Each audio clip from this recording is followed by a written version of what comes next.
सभी साथियों को मकर संक्रांति की बहुत बहुत शुभकामनाएं। मकर संक्रांति वह पावन दिन है जब सूर्य देव धनु राशि से निकलकर मकर राशि में प्रवेश करते हैं। इसे उत्तरायण का प्रारंभ माना जाता है, यानी देवताओं का दिन आरंभ होता है। शास्त्रों में उल्लेख है, इस दिन स्नान, दान, जप और पूजा का विशेष महत्व है और कहा जाता है कि मकर संक्रांति की कथा सुनने मात्र से भी सूर्य देव प्रसन्न होते हैं और धन, सुख समृद्धि में वृद्धि, रोग, शोक और बाधाओं से मुक्ति, परिवार में सुख शांति और एकता बनी रहती है। प्रिय साथियों, कथा को अंत तक अवश्य सुने। ये कथा है एक ऐसे गांव की जिसका नाम था शांतिपुर। नाम में शांति थी, पर उस गांव के एक घर में माधव और गोपाल पिता पुत्र के हृदयों में बरसों से अशांति का एक बवंडर पल रहा था। शांतिपुर गंगा किनारे बसा एक छोटा हरा भरा गांव था, जहां की धरती उपजाऊ और लोग सीधे सादे थे। खेतों में खरी फसलें हवा में झूमती मानो जीवन का गीत गा रही हों, पर माधव के घर में वो गीत सदियों से खामोश पड़ा था। माधव एक 70 वर्षीय अनुभवी किसान, जिसकी त्वचा धूप और मिट्टी की कथा कहती थी। उनके हाथ वर्षों से हल चलाते चलाते खुरदुरे हो चुके थे। उन हाथों में जमीन की हर नस की पहचान थी। उनकी आंखें गहरी थीं, जिनमें एक शांत पीरा का सागर लहराता रहता था। उनका पुत्र गोपाल उन आंखों का तारा था एक समय। आज वही तारा उनसे दूर अपने ही अहंकार के आकाश में अकेला चमक रहा था। गोपाल भी किसान था, 35 साल का मजबूत नौजवान, जिसकी भुजाओं में शक्ति थी और विचारों में नई क्रांति। पर उसके मन में एक करवाहट थी जो उसे अपने पिता से दूर ले गई थी। 5 साल पहले की बात है। उस साल मॉनसून कुछ रूठा रूठा सा था और फसलें सूखने लगी थीं। गोपाल, जो हमेशा से कुछ नया करने का शौकीन था, एक नई सिंचाई पद्धति आजमाना चाहता था। माधव परंपराओं में पले बड़े पुराने तरीकों पर अटल थे। अरे बेटा, ये सब शहरों के ढोंग है। हमारी धरती पर यही तरीका काम आता है जो हमारे पुरखों ने हमें सिखाया है, माधव ने बड़ी सहजता से कहा था। पर गोपाल के लिए ये शब्द किसी जहर से कम ना थे। उसे लगा उसके पिता उस पर विश्वास नहीं करते, उसकी सोच को महत्व नहीं देते। आपकी सोच ही पुरानी हो गई है पिताजी, यही कारण है कि हम कभी आगे नहीं बढ़ पाते। गोपाल ने गुस्से में पलटवार किया था। उस दिन शब्दों की मर्यादा टूटी थी और रिश्तों की डोर भी। अगर तुम्हें मेरी सोच से इतनी दिक्कत है तो अपनी सोच से ही जीवन जियो। मेरा दरवाजा तुम्हारे लिए बंद है, माधव ने क्रोध में कहा था। उनके भीतर भी अपने बेटे की कड़वी बात से गहरा घाव लगा था। गोपाल ने बिना एक शब्द कहे अपना सामान उठाया और गांव के दूसरे छोर पर अपनी एक छोटी सी जमीन पर अलग घर बना लिया। तब से 5 साल बीत गए थे। वे दोनों एक ही गांव में रहते थे, एक ही बाजार में मिलते, एक ही खेतों की मेर पर काम करते, पर उनकी आंखें एक दूसरे से कभी नहीं मिली। जब भी वे एक दूसरे के पास से गुजरते, एक असहज चुप्पी, एक अनदेखी दीवार उनके बीच खड़ी हो जाती। माधव का दिल हर पल अपने बेटे के लिए धड़कता, पर उसका अहंकार और अपने बेटे की उस दिन की कटु बातें उसे पास जाने से रोकती थीं। गोपाल भी अपने पिता को देखकर टीस महसूस करता, पर क्यों मैं ही पहले झुकूं का भाव उसे जकड़ लेता था। उसकी मां, जो इन दोनों के बीच एक सेतु का काम करती थी, इन सब से पहले ही स्वर्ग से धार चुकी थी। उनकी अनुपस्थिति ने इस खाई को और भी गहरा कर दिया था। अब मकर संक्रांति का पावन पर्व नजदीक था। पूरे शांतिपुर में उत्सव का माहौल था। घर घर में तिलगुड़ की सूंधी खुशबू फैल रही थी। बच्चे पतंग उड़ाने की तैयारी में मस्त थे और औरतें घरों को लीप पोत कर स्वच्छ कर रही थीं।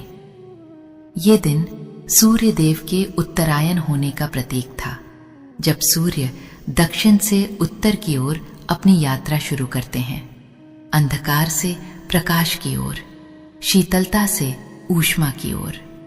ये नवीनीकरण का, दान पुण्य का और संबंधों में मधुरता लाने का पर्व था। माधव अपने छोटे से घर की चौखट पर बैठे दूर खेतों को निहार रहे थे। उनकी आंखें सूनी थीं। मकर संक्रांति आती और चली जाती, पर उनके जीवन में कोई उत्तरायण नहीं होता। उनका बेटा उनके पास से कितनी बार गुजरता, पर कभी पलट कर नहीं देखता। एक लंबी आह उनके सीने से निकली। हे राम, कब तक ऐसे चलेगा? उधर गोपाल भी अपने खेतों में काम करते हुए उदास था। मकर संक्रांति का ये उल्लास उसे खिन्न कर रहा था। उसके घर में कोई उत्साह नहीं था, कोई मनाने वाला नहीं था। वो अक्सर अपनी पत्नी की मृत्यु के बाद से अकेला ही रहता था, और पिता के अलग हो जाने से उसकी दुनिया और सिमट गई थी। उसे याद आया बचपन में मकर संक्रांति के दिन पिताजी कैसे सुबह सुबह उसे गंगा में स्नान कराने ले जाते थे, फिर तिलगुर खिलाते और मंदिर ले जाकर कथा सुनते।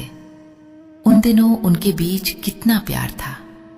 एक कसक उसके दिल में उठी, जिसे उसने तुरंत दबा दिया। नहीं, गलती उनकी थी, मैं क्यों याद करूं वो सब। मकर संक्रांति की पूर्व संध्या पर गांव के ठाकुर बाबा, जो गांव के सबसे वृद्ध और ज्ञानी व्यक्ति थे, माधव के पास आए। अरे माधव, क्या हुआ? इतनी उदासी क्यों है चेहरे पर? मकर संक्रांति है कल, खुश हो। माधव ने ठाकुर बाबा की ओर देखा। उनकी आंखों में नमी तैर आई। क्या बताऊं बाबा, ये मकर संक्रांति भी एक और साल लाती है, पर मेरे बेटे और मेरे बीच की दूरी मिटती नहीं। ठाकुर बाबा ने उनके कंधे पर हाथ रखा। माधव, सूर्य उत्तरायण होते हैं, समय बदलता है।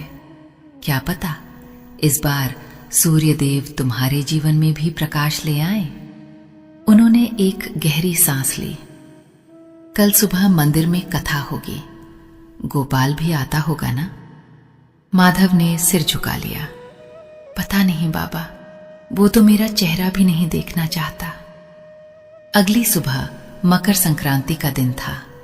कड़ाके की ठंड थी, पर सूर्य देव की पहली किरणें धरती पर पड़ते ही एक नई स्फूर्ति भर गईं।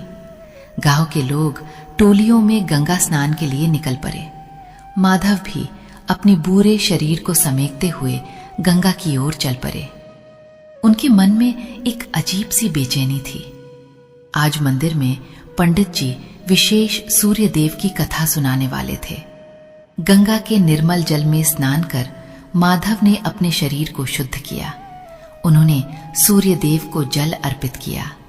ओम सूर्याय नमः का जाप करते हुए। उनकी आंखें बंद थीं और उनके होठों पर बस एक ही प्रार्थना थी, हे सूर्यदेव, मेरे और मेरे गोपाल के बीच की बर्फ पिघला दो। उधर गोपाल भी अपनी आदत के मुताबिक सुबह उठकर अपने खेतों की ओर चल पड़ा, पर आज उसके कदम मंदिर की ओर मुड़ गए। उसे नहीं पता था क्यों। शायद उसे बचपन की वो यादें खींच रही थीं। उसने भी गंगा में डुबकी लगाई, पर बिना किसी से बात किए। उसकी नजरें हर जगह अपने पिता को ढूंढ रही थीं, पर उसे देख नहीं पा रहा था। उसे लगा शायद पिताजी अभी तक नहीं आए। वो भीगी धोती में ही मंदिर की ओर चल पड़ा। मंदिर में भीड़ जुटने लगी थी। पंडित जी, जिन्हें लोग ज्ञानी बाबा कहते थे, अपनी जगह पर विराजमान हो चुके थे। उन्होंने गंगा जल छिड़क कर वातावरण को और पवित्र किया और अपनी गंभीर मधुर वाणी में कथा आरंभ की। माधव मंदिर के एक कोने में बैठे थे।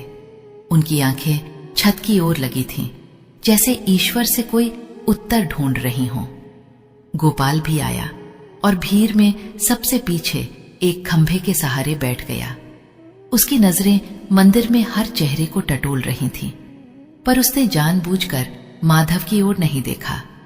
उसकी आंखों में अभी भी एक अरियल भाव था। पंडित जी ने अपनी कथा शुरू की। आज मकर संक्रांति का पावन पर्व है। आज के दिन सूर्यदेव दक्षिणायन से उत्तरायण होते हैं। ये केवल दिशा का परिवर्तन नहीं है, ये एक गहन आध्यात्मिक संदेश है मेरे प्यारे भक्तों। गोपाल ने अनमने भाव से सुना। उसे लगा ये सब पुरानी बातें हैं, उसका इनसे क्या लेना देना। पंडित जी आगे बोले, सूर्यदेव क्या करते हैं? वो बिना किसी भेदभाव के सबको प्रकाश देते हैं। वो अंधकार का नाश करते हैं, जीवन को ऊर्जा देते हैं, वनस्पतियों को पोषण देते हैं। वो किसी से नहीं पूछते कि तुम अमीर हो या गरीब, ब्राह्मण हो या शूद्र, मेरे दोस्त हो या मेरे दुश्मन। उनका प्रकाश तो सब पर समान रूप से पड़ता है। गोपाल के कान में ये शब्द पड़े, बिना किसी भेदभाव के। उसे अपने पिता की याद आई। क्या उसके पिता ने भी उसके साथ कोई भेदभाव किया था? नहीं, शायद नहीं, बस अपनी पुरानी सोच पर अड़े थे।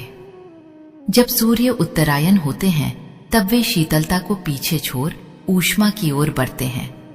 ये हमें सिखाता है कि जीवन में कभी कभी हमें भी अपने शीतल यानी ठंडे परे रिश्तों को गर्माहट देनी चाहिए।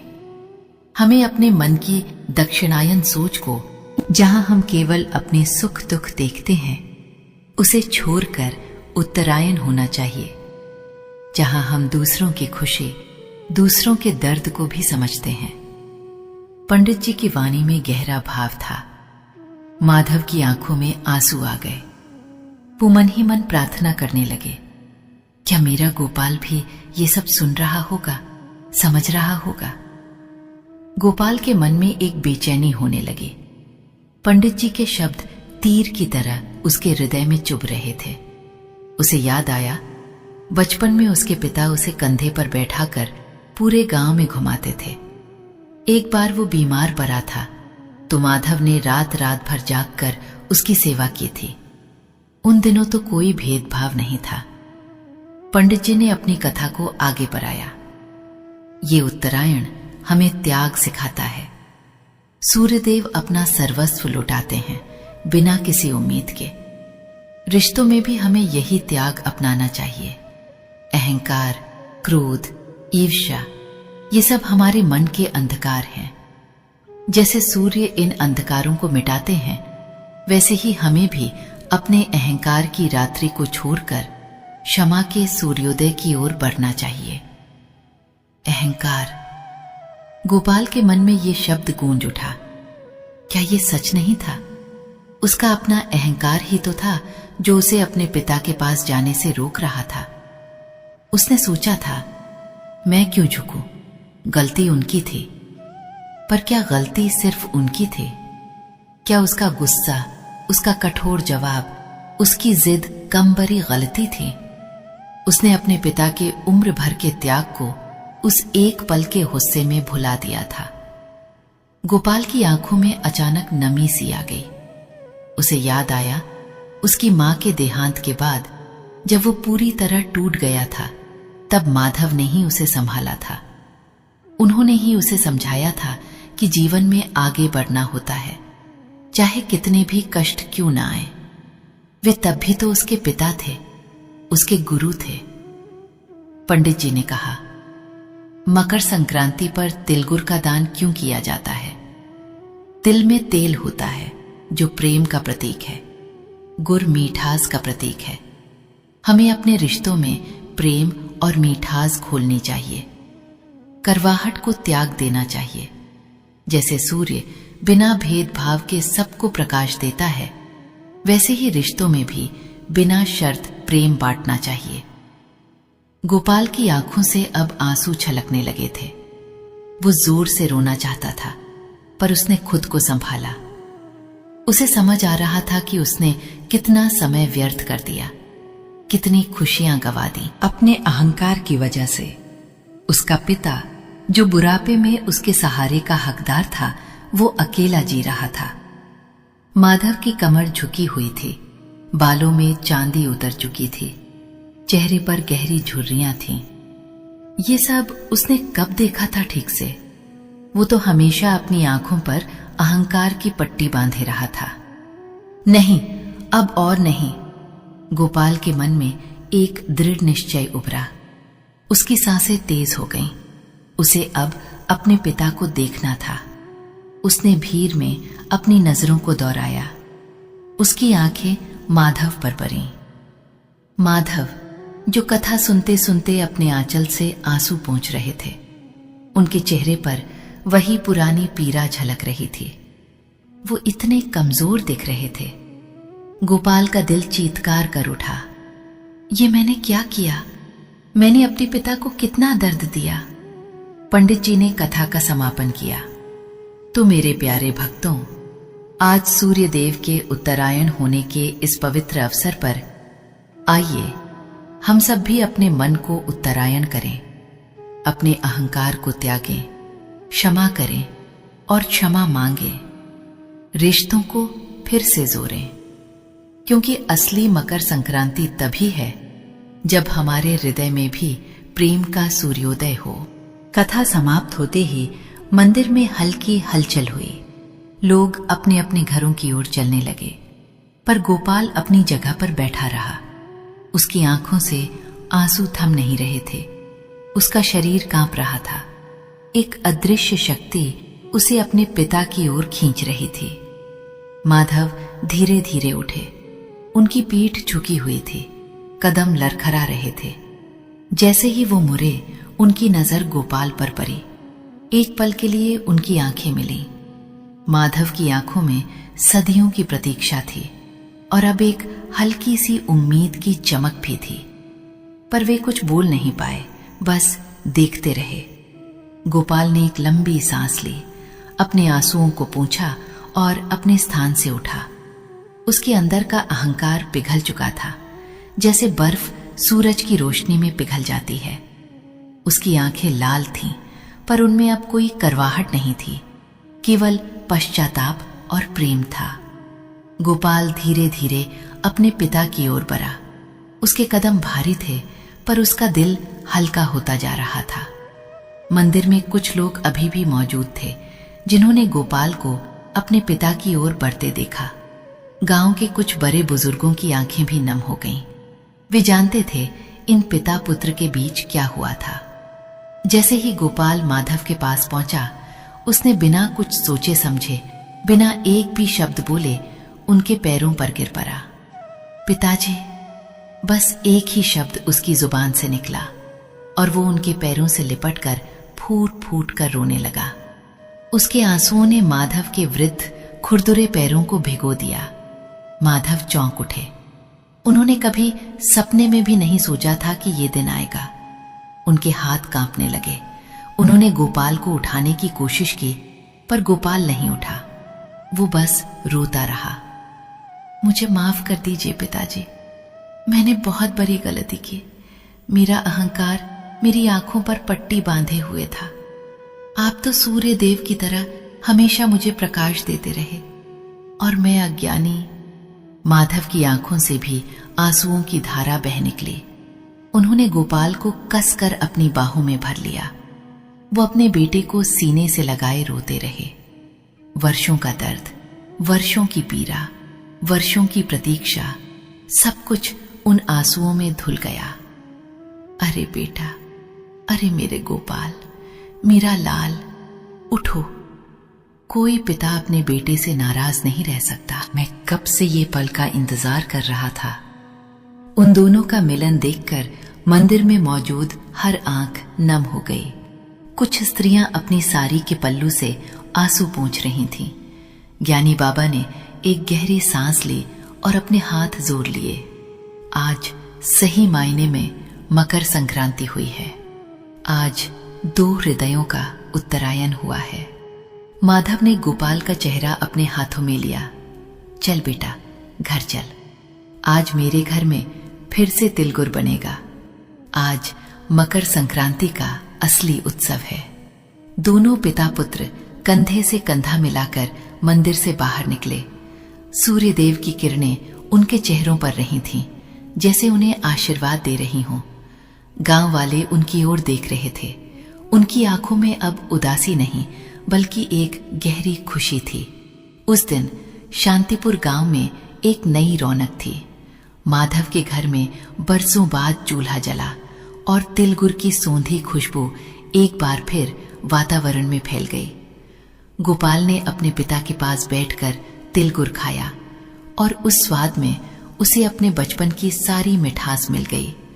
माधव ने अपने बेटे के सिर पर हाथ फेरा और उनकी आंखों में अब केवल प्रेम और संतुष्टि थी।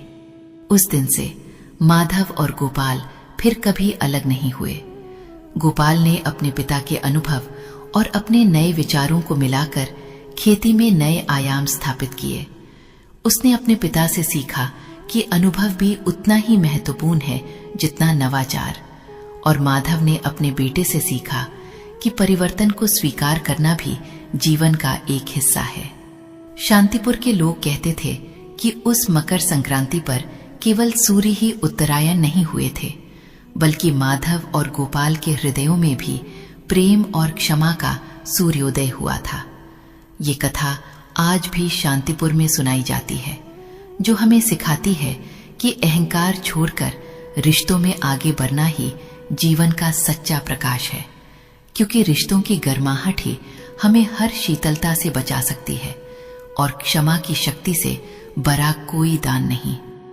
प्रिय साथियों, इस वीडियो में मकर संक्रांति की पावन व्रत कथा यहीं पर समापन होती है। हम कामना करते हैं कि भगवान सूर्यदेव की कृपा आप सभी पर बनी रहे।